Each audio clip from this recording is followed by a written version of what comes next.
Hi, everyone.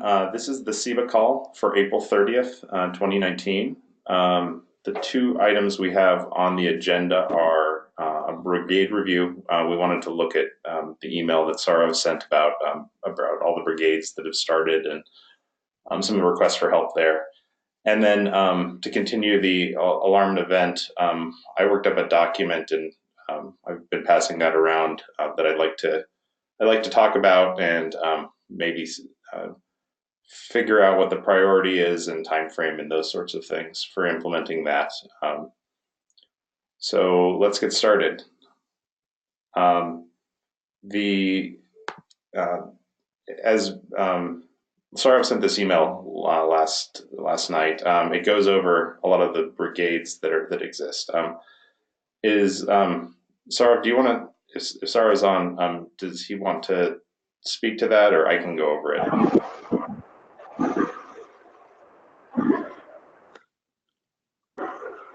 Okay.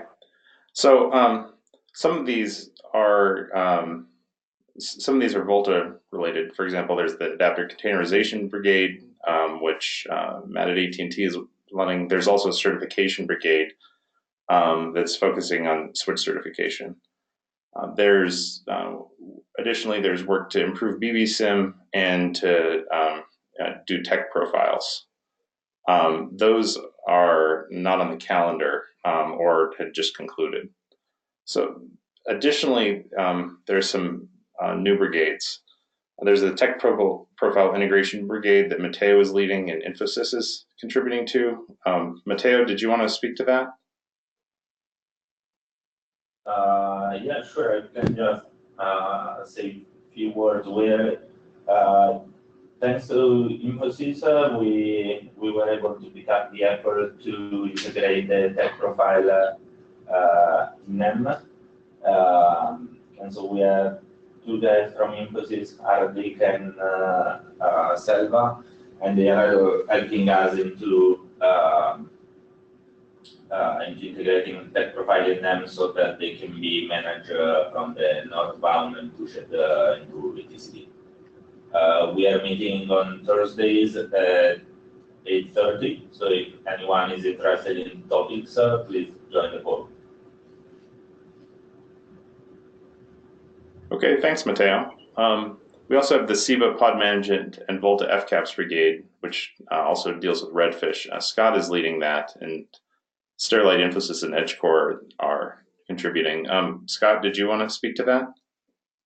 Sure. So this brigade meets Monday mornings at 8 a.m. Pacific time. We're putting a lot of effort into looking into sort of this end-to-end redfish implementation. We have some people working on the redfish importer, which will pull events out of redfish and put them into Kafka. We have other people looking into the redfish exporter, which will take those events and put them into Prometheus for viewing by the operator. We're also looking at other topics such as fetching optical data from ONUs. So it's fairly wide-ranging on FCAPS and management stuff of ONUs, OLTs, and the overall pod. So again, that's Monday mornings at 8 a.m. Pacific time. Okay, thanks, Scott. So one question regarding to this brigade versus Zach. The FCAP stuff we're trying to establish on on the voter side, right? So are they synchronized, or are we in sync on whatever developed on this one depends on whatever discussion we had on FCAPs during the voter community? What my question is, maybe I'm confused a little bit, is the FCAPs is specific target on the redfish area only, or there's some adapter or OpenOMCI related the FCAPs support need to be included in this brigade? Yeah, so there is some open OMCI work going on. For example, some of our Sterlite developers are looking at getting SFP related optical power levels and bias currents and that sort of thing over OMCI from from the ONT. So that Mhm. is included in the work we're doing. Would you like us to synchronize more with you on that? No, I just there was a discussion regarding to the alarm and event support, right? So the telapps create some of the discussion, and I think Zach was hosting that discussion a couple of weeks ago, and while I was on vacation. So I'm just wondering whether that part of the FCAPS work is much larger scope of FCAPS implementation. Is that also as a goal for this brigade? Yeah, I think Am I- Zach would have to answer to what meetings he had a couple of weeks ago, but where I touch on it, I think we are making sure to pay attention to the documents that are coming out of the alarm and event standardization effort. You know, the effort that Zach and David are leading with Okay. getting headers in place and such. So we are paying attention to that. Though how it's all going to fit together is, you know, it's evolving. Okay. Good. I'll be on this brigade anyway, so I would make sure I'll be informed. Okay, thanks. Yeah, thank you, and thank you for participating in the calls. That's been helpful. Thanks, Scott. Thanks, Sean. The next brigade was the ONOS FCAP Groups Brigade. I see Saurav joined. Do you have, and Infosys is helping with that. Can you speak to the ONOS FCAPS Brigade, Saurav? Yeah, this is mainly to do with things like the AAA app or the DHCP app, or you know, IGMP app. IGMP. Yes, that's right. Yes. The idea is that, you know, so if you look at Mike's FCAP stories, there's a lot of things, statistics that we have to pull about how many packets you've seen, how many EAPOL packets you've seen, how many things you've done with the Radius server, and so on. Can you still contact the Radius server? So we wish to tackle all of those in this particular brigade. Okay, thanks, Saurav. The next one is yours as well, the Multicast Brigade. Yeah, multicast is a big effort. There's actually a design document that is, thanks for bringing that up. We also have a lot of contributors. We have NetSea and Infosys and Sterlite all involved, and we're actually still looking for more people. But if you go to this design documentation, it talks about the changes that need to be made in the IGMP proxy app and the apps that program the ag switch and Volta, really. It talks about changes needed in Volta, also the the OpenOLT adapter, and also OpenOLT driver and BAL. So it's basically affecting all parts of the stack. It's the work is not too involved, but there is a significant amount of work, and we're still looking for help with someone who can take care of the OpenOLT driver, the software that we write inside the box, and the part that integrates with BAL specifically for multicast.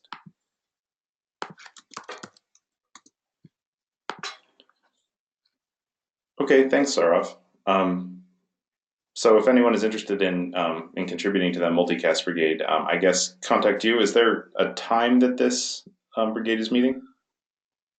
Yeah, the times Monday. are all on the calendar, but I think we had our first meeting yesterday. So Monday morning is our time for the Multicast Brigade, I believe.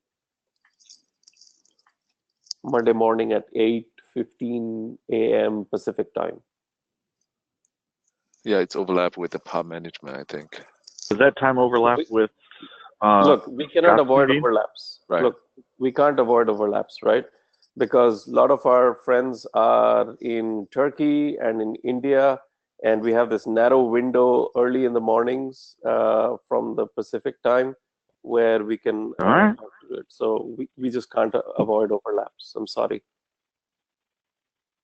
There's if you look at the calendar, it's full of meetings every day of the week, except maybe Friday. We avoid Fridays because it's Friday night over there. So sometimes it's harder on Friday nights. Okay, thanks, Saurav. There's also the BAL 3.0 brigade. Shad is leading that. Is Shad on the call? I guess not, but I can take it. So the idea, sorry, Shad, are you there? No, it's not here, but we can fetch it. No, that's fine. I can take it. We know that we need to transition from BAL 2.6 to BAL 3.0 because Broadcom won't fix any more problems with BAL 2.6. So this effort needs to start. I think we have EdgeCore, Jason involved. Maybe Netsia will be involved as well, but we're also still looking for other contributors to this brigade. It had its first meeting yesterday again. I believe the brigade meetings going forward are going to be on Wednesday mornings. And yeah, so we know the work that is ahead of us. We still need to break it down into stories and put it on Jira. So I think that's one of the next steps over there. Are there software licensing requirements for participating in that? Yeah, I wish I could say no, but the reality is yes, because you need to have access to the source code. And you can only do that if you have an NDA with Broadcom. I mean, that's the easiest way. There's probably a way you can not have access to the source code and just have the open over. No, actually you can't because they haven't publicly. Well, maybe they have. I'm not sure, but really I think everyone who's working on this typically has NDAs with Broadcom, so that certainly helps. Okay, thanks, Saurav. And the last is the micro OLT integration. This isn't a brigade quite yet, but I've seen there's been a pretty active discussion on the mailing list. Yeah, it's like it's not a brigade quite yet because we don't have regular meeting times and things like that. It's more like let's try and solve the problem as much as we can on the SEBA mailing list, and if necessary, then meet sort of on demand. But the idea over here is the micro OLTs, the Tibet OLTs, plugged into Delta switches, and so how do we achieve Volta and SEBA integration for the micro OLTs? So we are working through the process of activating the ONUs and having it show up and them doing what it's supposed to do. We haven't quite gotten to the authentication step yet. There's some issues. Okay, thanks, Saurav.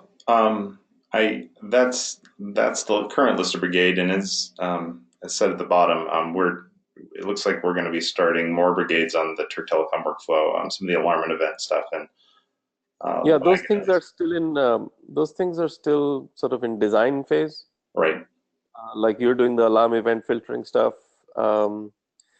Sean Missette and I still have to work on the Turk Telecom workflow. And anyway, that workflow isn't possible without, well, it's possible in some sense, but not completely possible until we make the transition to BAL 3.0 and have the ability to do multiple TCONs. So those will come a little bit later. Okay, thanks, Saurav. The next item on the agenda was looking at this document.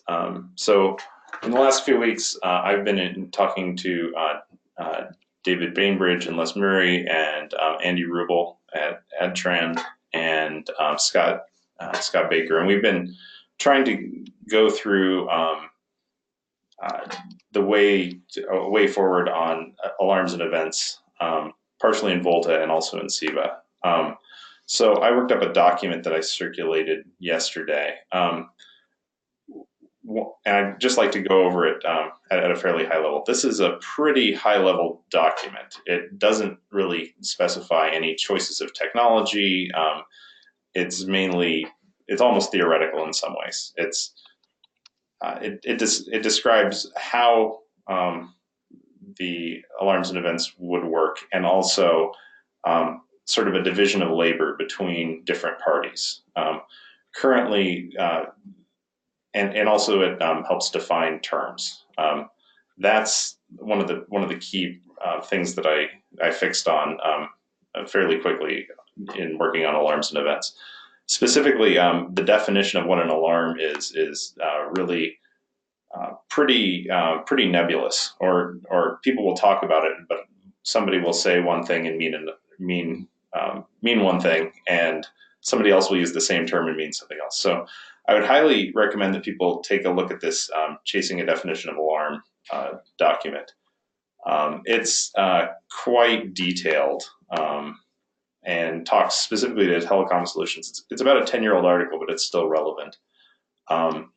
It goes through all of the different concepts of what different pieces of equipment or different parties an alarm means. And it's worth a read. So for the purposes of this document, I created a bunch of definitions. First, an entity, that'd be a switch or a piece of software, some device, or some piece of PON hardware.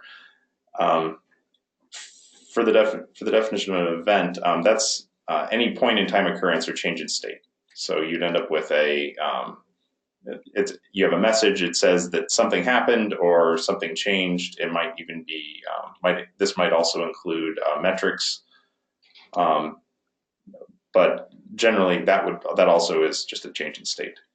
So the core definition of an alarm. So for the purposes of this, an alarm is a persistent condition on some entity which has a state and can be queried. So there's some sort of an API you can ask about what alarms are set, what their state is. It requires that you have another state to change to remove or clear. So another event comes in, or there's an administrative action. Usually alarms are derived from one or more events. So an event comes in and that changes the alarm state. And the last is that when an alarm comes in, you might have another event that's alarm specific get generated. So for the purposes of this document, we're proposing creating something called an alarm engine. And that's something that consumes events and determines the alarm state and provides an alarm. So it handles all of these alarm considerations. I'm going to skip the rest of these because they're fairly well understood, and people can go back and look at them if they need to. And also, I did some related terms that. Go ahead. When do you want me to bring up my comments that I've been putting on the email list around the alarm engine? Okay. So one of the things that David brought up that I think is extremely valuable is discussing sort of scope and timeline for this sort of work. My opinion is that we are nearing end of or beginning of release process for Volta and for SEBA. I am not sure how much of this work would end up getting into that. I would like to see at least some motion towards that, but this might be a SEBA 3.0 or a post 2.0 release of SEBA. These might be features that are put in there. Again, the same for Volta. Currently, we do have events and alarms functionality built in, but not to the level of richness that this document would describe.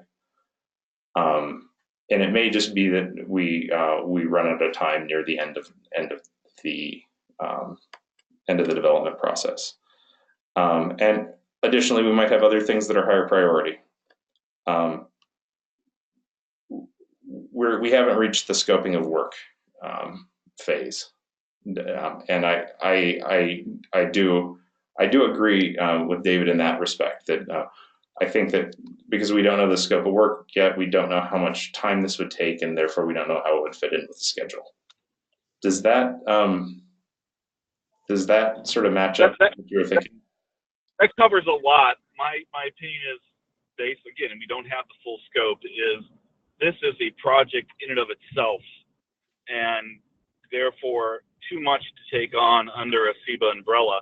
It really is its own open source project, and probably based on the requirements could build on existing open source projects. So I am more of the opinion, and that's what it is, it's just an opinion, that this is big enough that this is out of scope in terms of SEBA. SEBA should be a user of some capability, not a builder, if you will, or ONF a builder of that capability.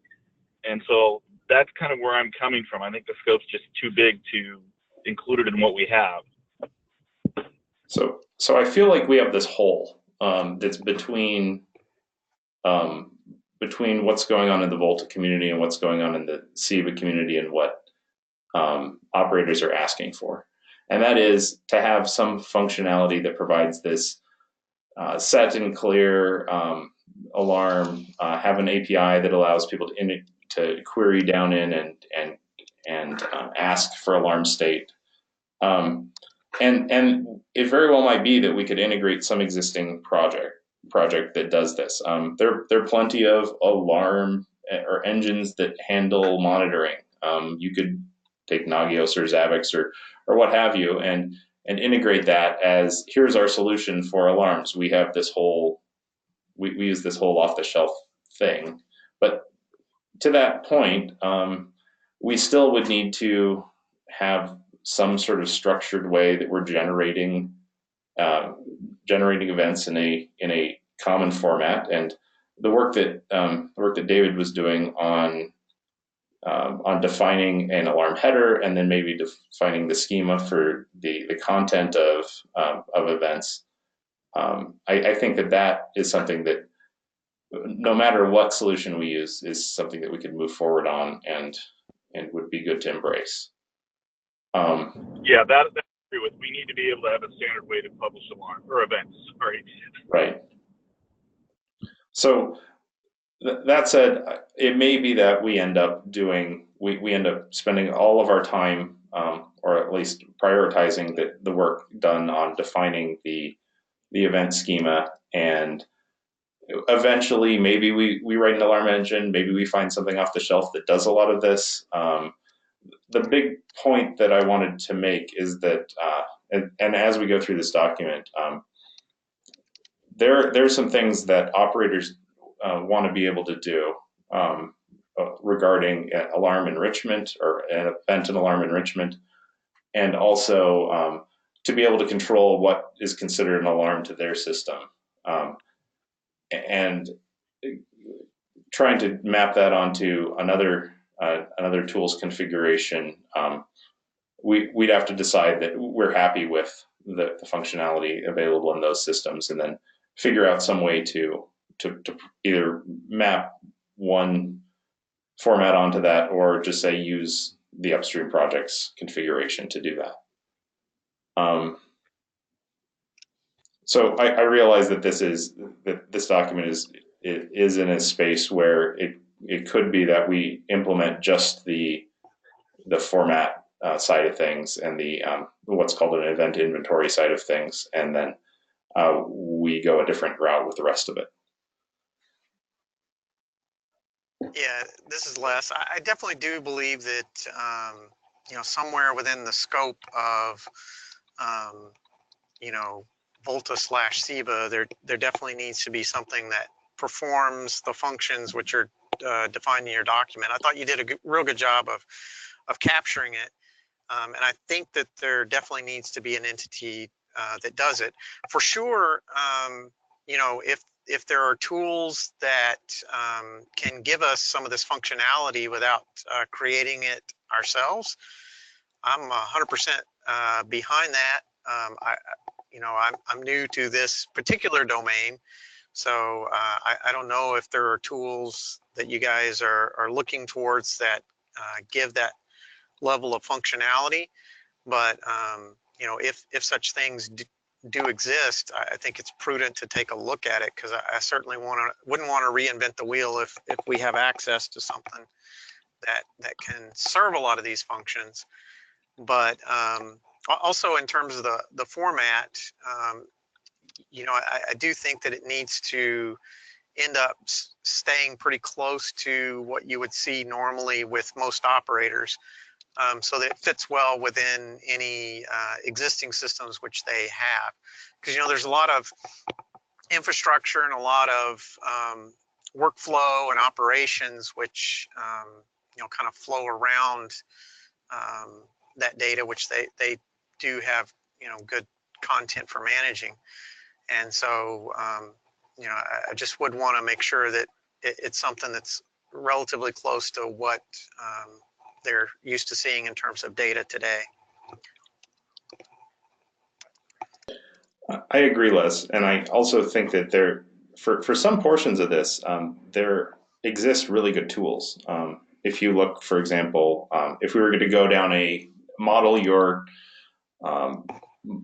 the event format in Yang, there are tools out there that provide Yang to protobuf translation. Some of the open config tools do that and let you make stubs. I think you're exactly right about trying to leverage other tools, and I don't want to reinvent the wheel when we could possibly take something off the shelf.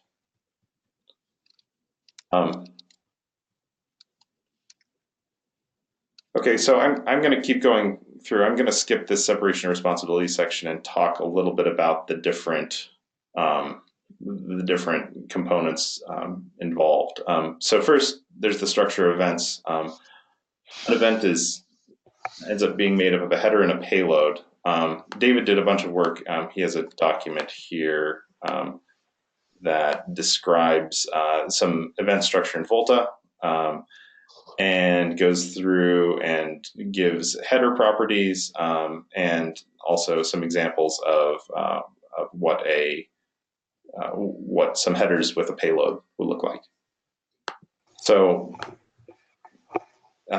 this is sort of the prerequisite for all the rest of the work.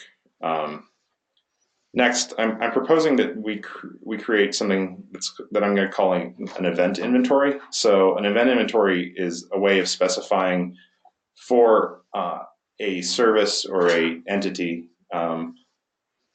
the format of those payloads, and defines the set of all possible events that can be created. So what this is useful for is, let's say you have Onos or Volta, and they're generating events. You want to be able to know every event that you could possibly expect from them, and have a schema for that. And that helps because you can then you can create filters, and you can also validate if work is being done across areas. So, for example, if you had multiple adapters, say in Volta, you would want to verify that they all output the same event format. This is mainly a standardization focus.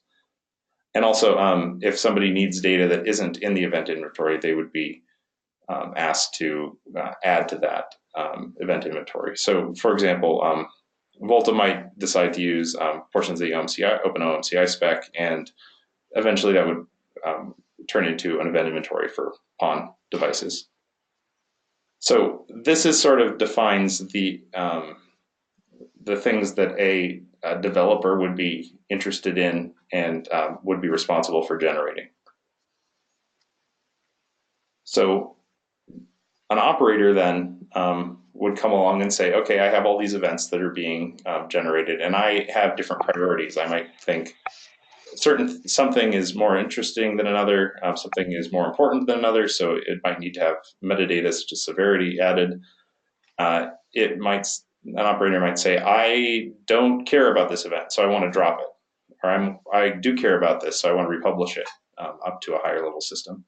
Or I want to see this, but I don't want to get flooded by it. So there might be a hysteresis value that says only send one of these packets every 10 seconds, or something like that, to limit that limit the amount of traffic that and a number of events that go upstream. And these also help with localization. So if an operator sees if an operator wants their events or alarm to be in, say, Turkish or German, they might want to have additional localization added to those events and alarms. And this is used to enrich events or alarms as they are sent to an upstream system.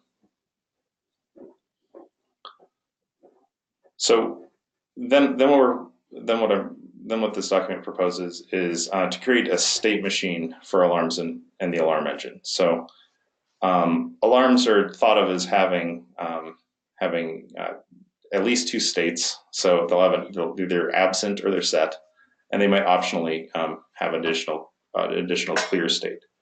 So to look at the example, if you have an alarm that's absent, it just doesn't exist on the system. If you queried it for it, it wouldn't exist.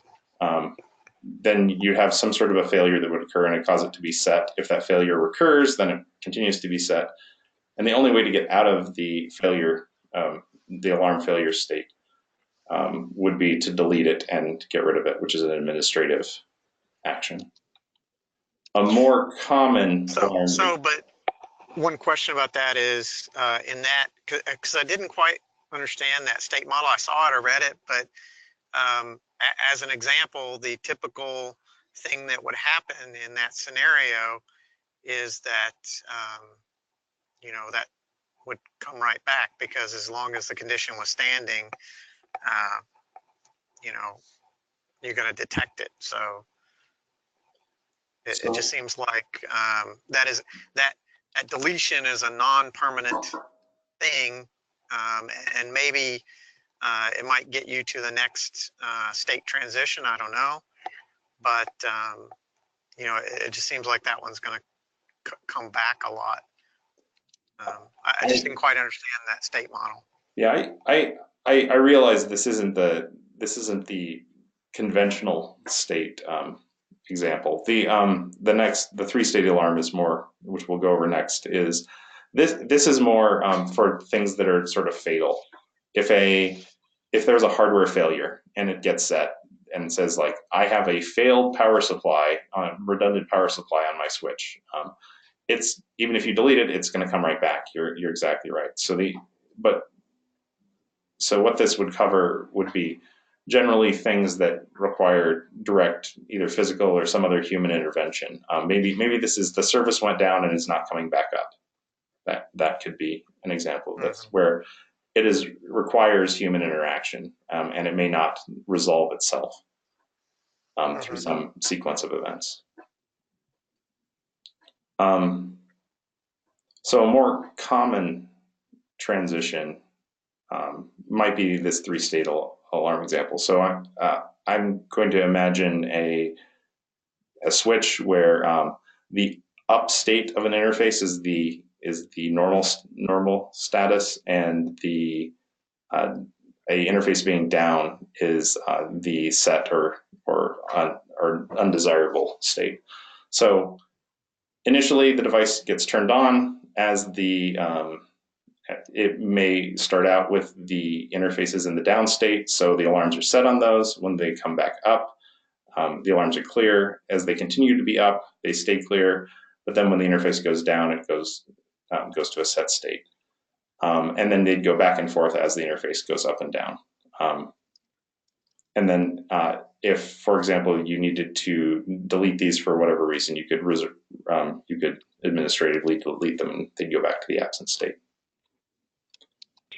So administrative delete in that sense. So if I have let's say I have an NI port and it goes down, if I wanted to stop reporting status, wouldn't I just change the admin state of the interface, and then is that what the delete is, into the absent state? Delete is not really changing the admin state. So admin state is more of an operational change. I covered that further up, but I didn't go over it in the definitions. So you may say, I configure a device to change the admin state of an interface to be down. And then it's up to the device to say, I'm not going to send out events based on that. Now, it could be then that if your system is looking to alarms to tell you the state of all the interfaces, that there is a conflict there. I do realize that would not be an issue. You may need to have one. I think it separates the idea of an alarm of whether something is important in the sense of it creates alarm messages, or if you're just looking for the current state of a interface. Does that? Right, but I guess I don't really understand what the delete gets you, because unless I admin down the entity that is generating the alarm, it's still going to be generating the alarm, right? So if I delete it, I'm going to get it back, right? Right. So you might want to administratively down the interface and then delete the alarm that's on it, and then the alarm would not get reset. Yeah. And I agree with you, because typically admin state would transition you back to the clear state. It wouldn't actually get you to the absent state.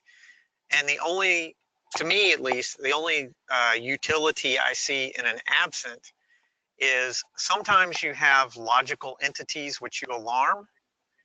And that's the only place where I could really see you, you know, having something like that. Because generally speaking, you know, if it is a physical entity, on most systems, typically, even if it's not configured, you can ask the state. You know, you actually can find out whether, you know, a particular interface is up or down. But, you know, I would think that absent would really almost only be for logical entities where you could literally delete it and it goes away and it's just not there anymore, right? I don't know. I was a little confused about that part of the state diagram too, but to me it did not seem to be the admin state use case, because that's going to transition from set to clear. Yeah, that's right. So I guess I'm a little unclear on this.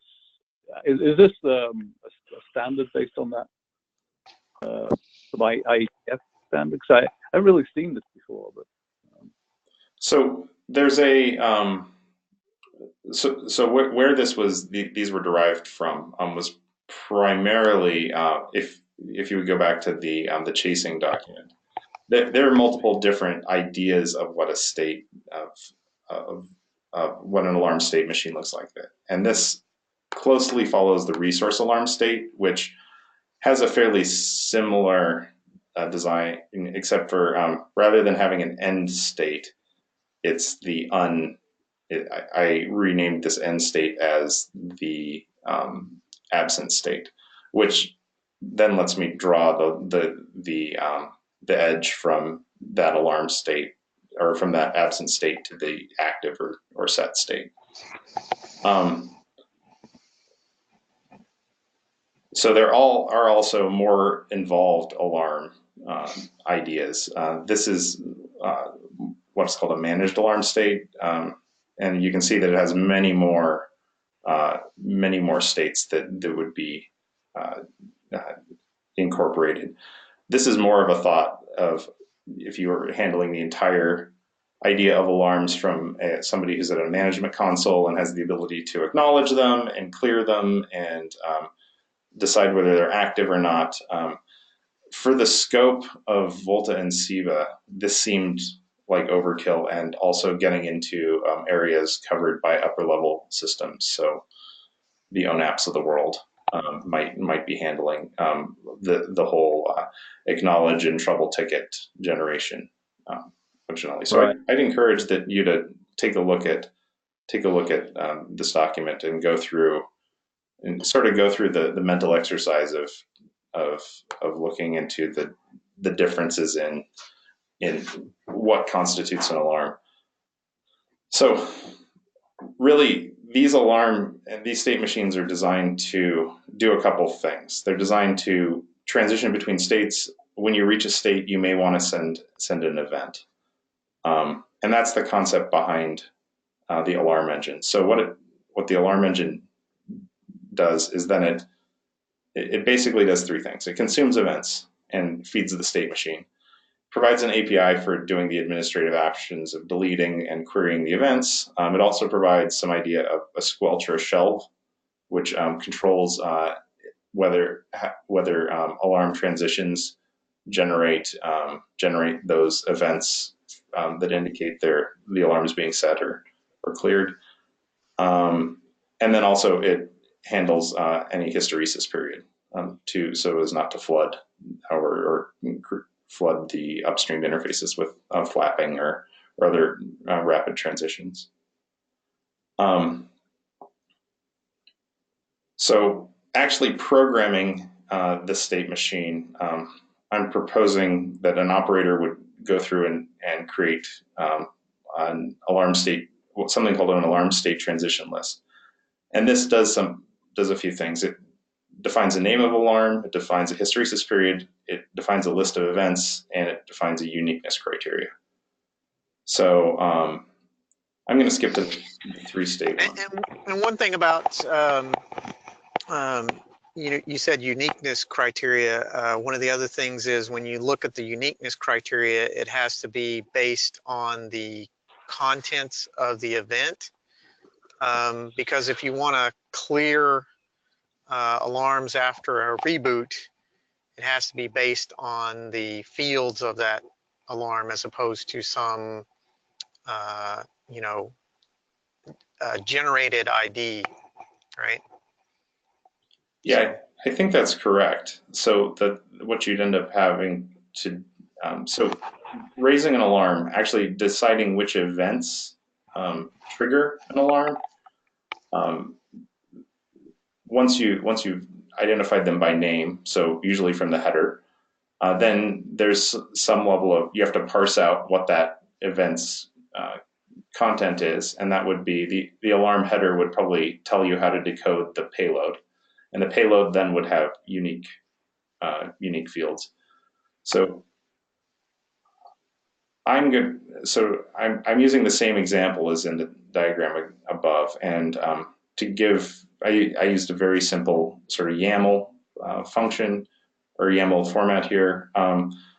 So if you had a link failure alarm on a switch and it's a 3-state alarm, you might say, okay, I only want to see a set events into the incorrect state once every 10 seconds. So recurring set events would only cause a new alarm to go upstream every 10 seconds.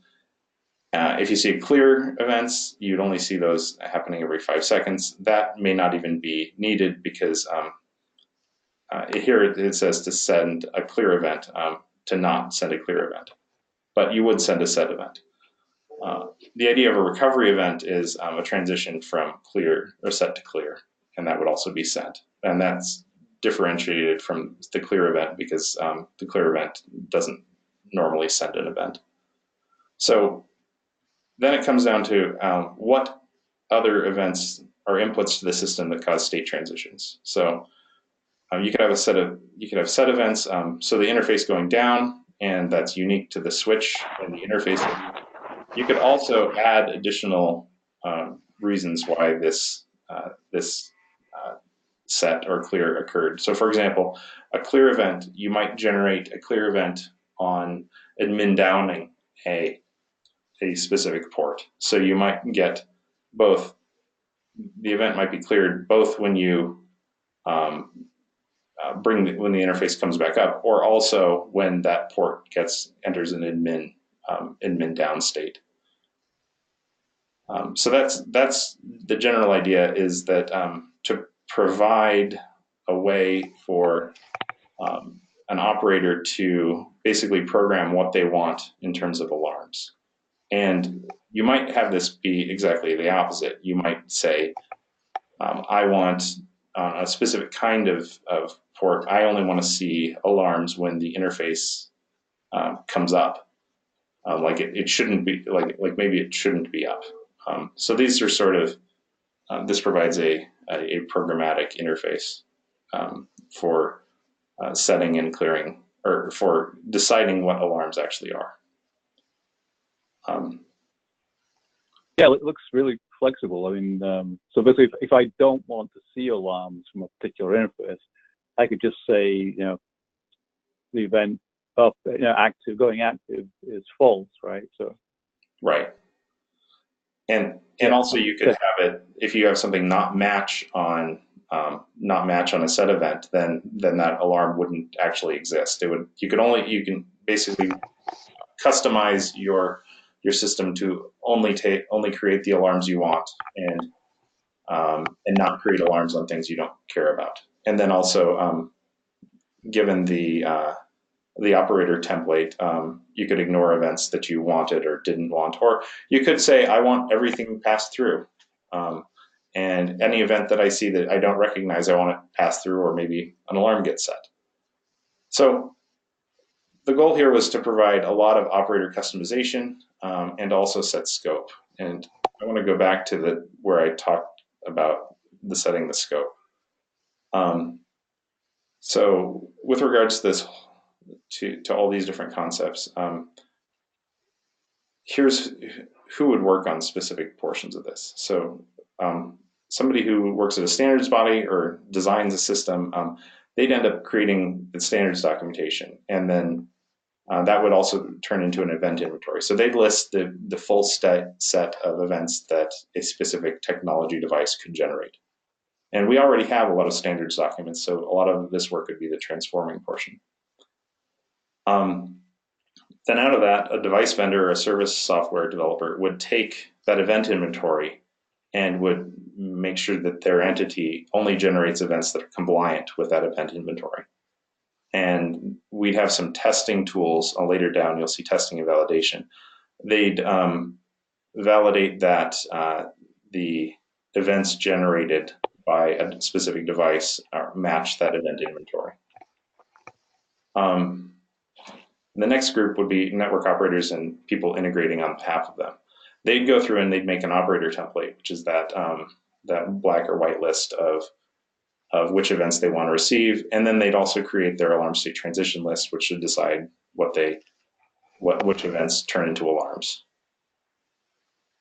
People working on sort of the entire platform would be people developing an alarm engine, and doing that so that it could match the event inventory and the alarm state transition list.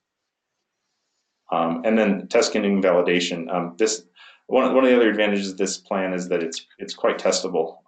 You could validate that the operator libraries and the entities, that the output of those matches what's in the event inventory, and you could also validate the alarm engine behavior, that you could feed it events and assume and make sure that it creates the expected alarm output.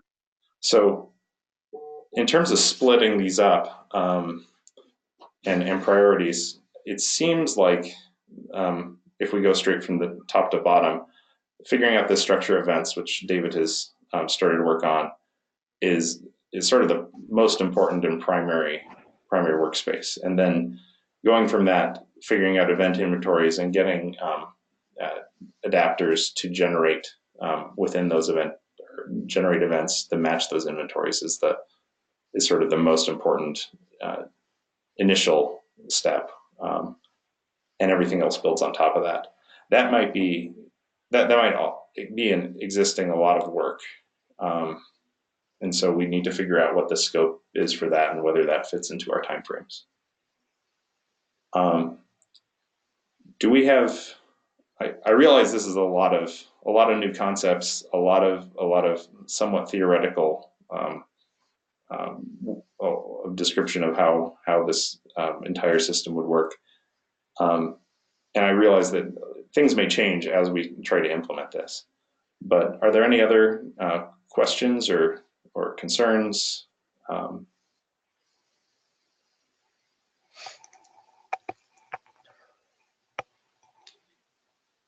I thought it was a really, really good start, and I think that you know, there will likely be more discussion, and I think it's a good stab at refining where we want to go. Thanks, Les. It took me a while to wrap my head around it, but I think I captured most of what was discussed pretty well. So I think the next steps I'm going to take from this are I think we need to really focus and maybe work exclusively with David on the event structure.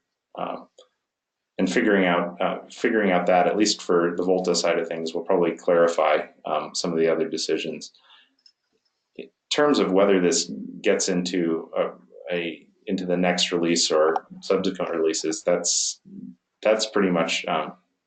However, it'll depend greatly on how the work goes. But I would rather start discussing it now than to try to whip it together at the very end of, say, maybe even the next release. Yeah, I agree, and I think it's important that you get it right because you know, this is one of the pieces that people use day in and day out to drive the network workflows.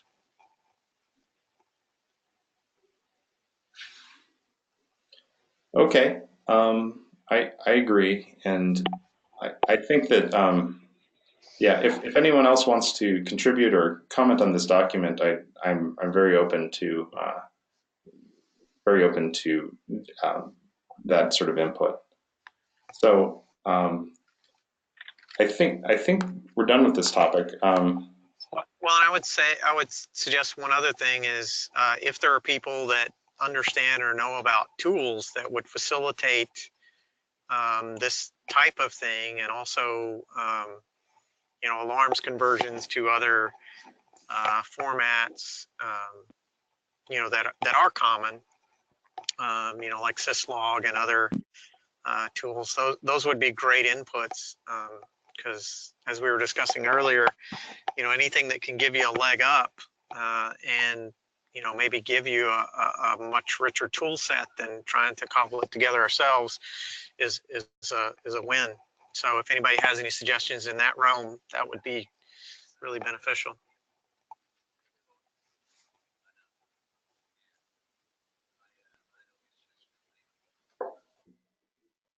Okay, I think we're at the top of the hour. So if there aren't if anyone else has any other topics, please put them on the future call agenda document or contact me and I can do that. Thank you all for attending, and we'll talk to everyone next week. Bye. Thanks. Bye all. Thanks, Zach. Bye.